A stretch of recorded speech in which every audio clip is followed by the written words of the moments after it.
Pada materi kali ini, kita akan belajar mengenai persamaan dasar akuntansi. Persamaan dasar akuntansi ini merupakan satu inti dari struktur akuntansi. Jadi merupakan hal yang paling mendasar. Untuk bisa menguasai akuntansi dengan baik, kalian harus bisa memahami konsep dari persamaan dasar akuntansi. Kenapa begitu? Karena semua pencatatan transaksi hingga berbentuk laporan keuangan berangkat dari konsep persamaan dasar akuntansi. Nah, dengan konsep persamaan dasar akuntansi ini, kita bisa mengetahui pengaruh dari suatu transaksi terhadap posisi keuangan.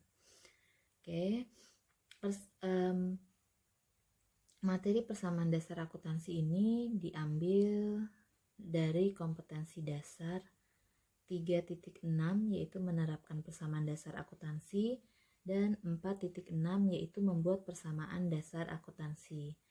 Harapannya setelah belajar materi ini, kalian nanti bisa membuat dan memahami persamaan dasar akuntansi. Nah, kita lihat pengertian dari persamaan dasar akuntansi. Persamaan dasar akuntansi adalah sistematika pencatatan yang menggambarkan suatu hubungan yang ada pada perusahaan, yaitu pengaruh transaksi terhadap posisi keuangan perusahaan yang meliputi aset dengan sumber dananya. Persamaan dasar akuntansi sendiri memiliki beberapa unsur pokok. Yang pertama adalah aset atau istilah aset. Nah, istilahnya tidak jauh berbeda dengan bahasa Indonesianya. Aset adalah semua kekayaan yang dimiliki oleh perusahaan yang dapat dinilai dengan uang dan dapat digunakan dalam operasi perusahaan.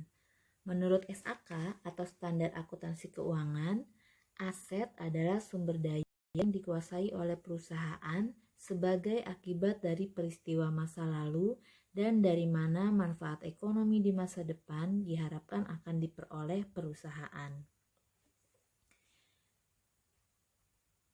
Berdasarkan SAK, aset diklasifikasikan menjadi dua. Yang pertama, aset lancar atau current asset seperti kas atau cash, surat berharga atau marketable securities, kemudian piutang dagang atau accounts receivable, lalu piutang wesel atau notes receivable, pendapatan yang masih harus diterima atau accrued receivable, beban yang dibayar di muka atau prepaid expense, perlengkapan atau supplies, persediaan barang dagangan atau merchandise inventory.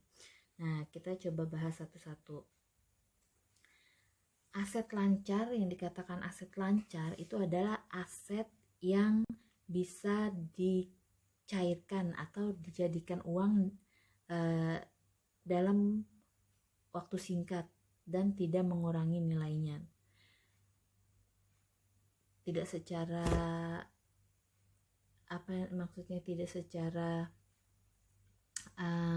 signifikan mengurangi nilainya itu kalau harus dicairkan, dan jangka waktunya juga tidak lebih dari 1 tahun. Contohnya kita bisa lihat di sini ada kas. Kas itu adalah uang tunai. Jadi kalau kalian punya uang itu sama dengan kas. Tuh. Kemudian ada surat berharga atau marketable securities. Yang dimaksud dengan surat berharga di sini adalah instrumen keuangan yang diperjualbelikan, tapi tujuan kita membelinya itu untuk tujuan jangka pendek kurang dari 1 tahun. Contohnya kalau kalian beli saham atau beli obligasi tapi cuman tujuannya untuk disimpan dalam jangka waktu kurang dari 1 tahun, katakan misalkan 3 bulan, nah itu dikatakan sebagai surat berharga atau marketable securities. Kemudian ada piutang dagang. Piutang dagang ini merupakan tagihan kepada pelanggan atau debitur dikarenakan penjualan barang dagangan secara kredit. Nah, yang berikutnya ada piutang wesel. Piutang wesel ini pada dasarnya sama seperti piutang dagang. Hanya saja yang membedakannya, kalau piutang wesel itu dia disertai semacam surat perjanjian. Nah, kalau di piutang dagang itu enggak. Tuh. Kemudian ada pendapatan yang masih harus diterima. Nah, ini adalah pendapatan yang sebenarnya sudah jadi hak kita, tapi belum kita terima. Contoh misal, kita punya wesel berbunga. Jadi kalau di akuntansi itu ada namanya wesel berbunga. Nanti kalian akan pelajari di tingkatan berikutnya. Nah, wesel berbunga ini misalkan akan dibayarkan bunganya setiap tanggal 5 pada bulan berikutnya. Di bulan ini itu kita sebenarnya sudah mendapat bunga dari wesel tadi. Tapi belum terrealisasi, belum ada duitnya. Nah, bunga yang sudah jadi pendapatan kita itu harus dicatat dalam akuntansi, dimasukkan sebagai pendapatan yang masih harus diterima. Berikutnya ada beban yang dibayar di muka. Beban yang dibayar di muka ini adalah beban-beban yang dibayarnya secara sekaligus. Contohnya, misalkan orang tua kamu mengontrak bayar sewa rumah untuk 2 tahun. Langsung di awal pada saat kalian akan menempati rumah tersebut. Nah, uang sewa itu yang dibayarkan untuk 2 tahun itu adalah beban yang dibayar di muka. Dianggap sebagai beban dibayar di muka, jadi dibayar berdahulu. Nah, seperti itulah dalam perusahaan juga sama. Ketika perusahaan menyewa suatu gedung atau bangunan untuk tempat usahanya, dibayarnya untuk sekian tahun di awal. Nah, itu dikatakan beban yang dibayar di muka. Kemudian ada perlengkapan. Perlengkapan ini merupakan aset yang habis pakai. Jadi kalau dia habisnya itu kelihatan. Misalkan kalau kalian punya pulpen itu kan habis nih, kalian pakai, kelihatan habisnya. Nah, itu merupakan perlengkapan. Sama seperti di perusahaan juga seperti itu. ATK itu merupakan perlengkapan. Kemudian ada persediaan barang dagang atau persediaan barang dagangan. Persediaan barang dagangan ini biasanya adanya di perusahaan dagang. Kalau perusahaan jasa tidak ada persediaan barang dagangan. Persediaan barang dagangan ini adalah cerminan dari nilai barang-barang yang tersedia di perusahaan untuk dijual. Tuh. Jadi kalau kalian yang punya bisnis usaha online mungkin berjualan barang, kemudian kalian ada stok barang di rumah, nah itu dikatakan sebagai persediaan barang dagangan. Nah, itu tadi klasifikasi yang pertama. Klasifikasi yang kedua adalah aset tidak lancar atau non-current asset. Aset tidak lancar mencakup yang pertama ada aset tetap atau fixed asset. Aset tetap ini namanya aset tetap berarti dia tidak bisa bergerak. Contohnya seperti tanah atau land, gedung atau bangunan, atau istilahnya adalah building. Jadi dia biasanya salah satu memakai istilahnya. Ada yang memakai istilah gedung, ada yang memakai istilah bangunan. Nah, kemudian ada mesin atau machinery, dan kemudian ada peralatan atau equipment. Yang berikutnya yang termasuk dalam aset tidak lancar adalah aset tak berwujud atau intangible asset. Nah, aset ini nggak punya wujud.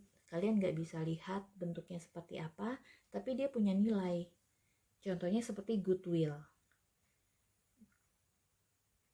Kemudian ada hak paten, hak cipta, merek dagang, hak sewa, franchise. Nah, semua contoh itu tidak bisa kalian lihat, tapi bisa kalian nilai. Seperti misalkan hak cipta yang dimiliki oleh pencipta lagu atau pengarang buku. Nah, itu secara fisiknya kalian nggak bisa lihat hak cipta itu, tapi dia ada nilainya.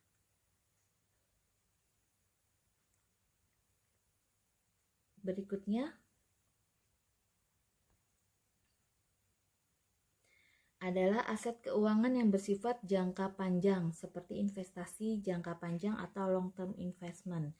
Nah, investasi jangka panjang ini contohnya adalah ketika perusahaan membeli surat-surat berharga untuk tujuan jangka panjang, disimpan, dipegang lebih dari 1 tahun. Kalau tadi kan kalau di marketable securities atau surat berharga, dia belinya untuk dipegang kurang dari 1 tahun atau disimpan kurang dari 1 tahun, di hold kurang dari 1 tahun. Nah, kalau investasi jangka panjang ini dia tujuannya untuk di hold lebih dari 1 tahun gitu, pokoknya 1 tahun ke atas. Nah, itu sudah disebut investasi jangka panjang. Bisa dalam bentuk instrumennya adalah saham atau surat berharga negara atau obligasi dan yang lainnya gitu. Nah, unsur yang kedua adalah liabilitas atau dulu sering disebut sebagai utang atau kewajiban. Menurut SAK, liabilitas merupakan utang perusahaan masa kini yang timbul dari peristiwa masa lalu. Penyelesaiannya diharapkan mengakibatkan arus keluar dari sumber daya perusahaan yang mengandung manfaat ekonomi. Liabilitas sendiri juga diklasifikasikan menjadi 2. Yang pertama adalah liabilitas jangka pendek atau current liabilities. Nah, liabilitas jangka pendek adalah utang atau kewajiban yang jangka waktu pelunasannya kurang dari 1 tahun. Contohnya ada utang dagang atau accounts payable, utang wesel atau notes payable, dan penghasilan diterima di muka. Nah, utang dagang itu adalah tagihan dari kreditur. Nah, terjadi ketika kita beli barang secara kredit. Nah, sama seperti tadi ketika kita membahas piutang dagang, utang dagang dengan utang wesel pun sama pada konsepnya. Hanya saja utang wesel ini disertai oleh surat perjanjian seperti itu. Kemudian yang berikutnya contohnya adalah penghasilan diterima di muka. Nah, penghasilan diterima di muka ini adalah uang yang kita terima di awal pembayaran. Jadi gini, misalkan kita menyewakan sebuah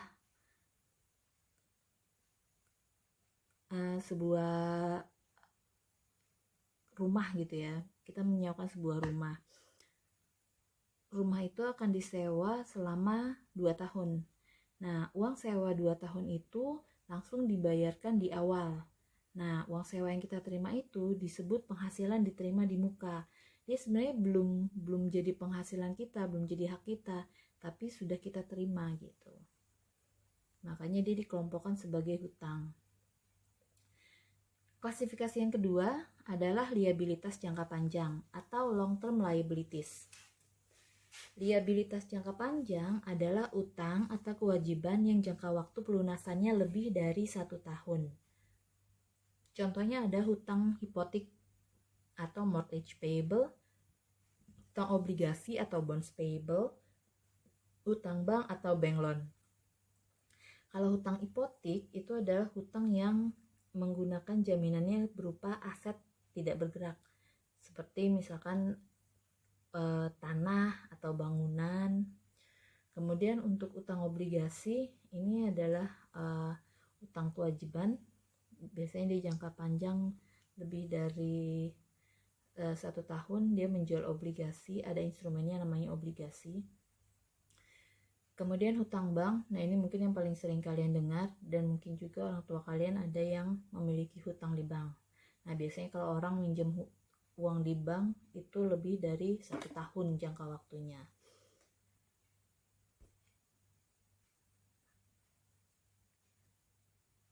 Unsur yang berikutnya atau yang ketiga adalah ekuitas.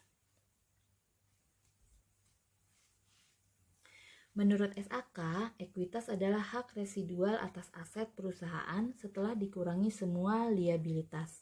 Jadi ekuitas itu adalah hak sisa si pemilik terhadap asetnya perusahaan. Jadi kalau misalkan perusahaan punya aset atau harta sebanyak 3 miliar, kemudian punya kewajiban atau liabilitas sebanyak 2 miliar, maka haknya si pemilik itu hanya 1 miliar gitu. Itulah yang disebut dengan ekuitas. Berikutnya ada penghasilan.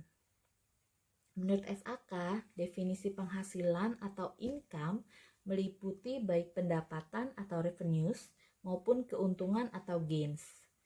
Nah, kalau dari segi istilah beda antara penghasilan income dengan pendapatan atau revenues. Income itu sudah lebih luas dari pendapatan. Pendapatan timbul dalam pelaksanaan aktivitas perusahaan yang biasa dan dikenal dengan sebutan yang berbeda seperti penjualan, penghasilan jasa, bunga, dividen, royalti, dan sewa. Sementara kalau yang namanya keuntungan itu meliputi laba penjualan aset tetap, atau istilahnya adalah gain on sales of fixed asset, kemudian revaluasi sekuritas yang dapat dipasarkan. Revaluasi itu berarti penilaian kembali, lalu kenaikan jumlah aset jangka panjang. Nah, itu adalah unsur penghasilan. Berikutnya beban atau expense. Menurut SAK, beban mencakup baik kerugian maupun beban yang timbul dalam pelaksanaan aktivitas perusahaan yang biasa. Beban yang timbul dalam pelaksanaan aktivitas perusahaan yang biasa meliputi beban pokok penjualan, gaji, dan penyusutan. Sementara kerugian meliputi rugi penjualan aset tetap atau loss on sales of fixed assets istilahnya. Lalu kerugian yang timbul karena bencana alam, kerugian yang timbul dari pengaruh kenaikan kurs valuta asing dalam hubungannya dengan pinjaman perusahaan dalam mata uang tersebut. Nah, jadi tadi ada 5 unsur persamaan dasar akuntansi. Sebenarnya unsur yang esensial itu hanya ada 3, yaitu aset, liabilitas, dan ekuitas. Dan ditambah 2 lagi adalah penghasilan dan beban. Nah, sampai di sini pembahasan mengenai unsur-unsur persamaan dasar akuntansi. Pembahasan berikutnya adalah mengenai bentuk persamaan dasar akuntansi. Nah, ini adalah bentuk persamaan dasar akuntansi. Secara basic atau basically, rumus dari persamaan dasar akuntansi adalah aset sama dengan liabilitas ditambah ekuitas. Jadi kalau ada pertanyaan yang menanyakan berapakah besarnya liabilitas perusahaan, liabilitas berarti sama dengan aset dikurang dengan ekuitas. Nah, itu adalah jumlah dari liabilitas. Kalau ada pertanyaan, berapa jumlah ekuitas? Berarti ekuitas sama dengan aset dikurang liabilitas. Nah, ini konsep dasarnya menggunakan matematika. Jadi akuntansi itu erat hubungannya sama matematika. Nggak bisa kalian membenci akuntansi membenci matematika untuk bisa memahami akuntansi, karena itu pasti selalu ada kaitannya gitu. Nah, ada lagi satu bentuk, sebenarnya ini bentuk pengembangan, yaitu aset ditambah beban sama dengan liabilitas tambah ekuitas ditambah penghasilan. Nah, itu sudah melibatkan kelima unsur yang tadi gitu.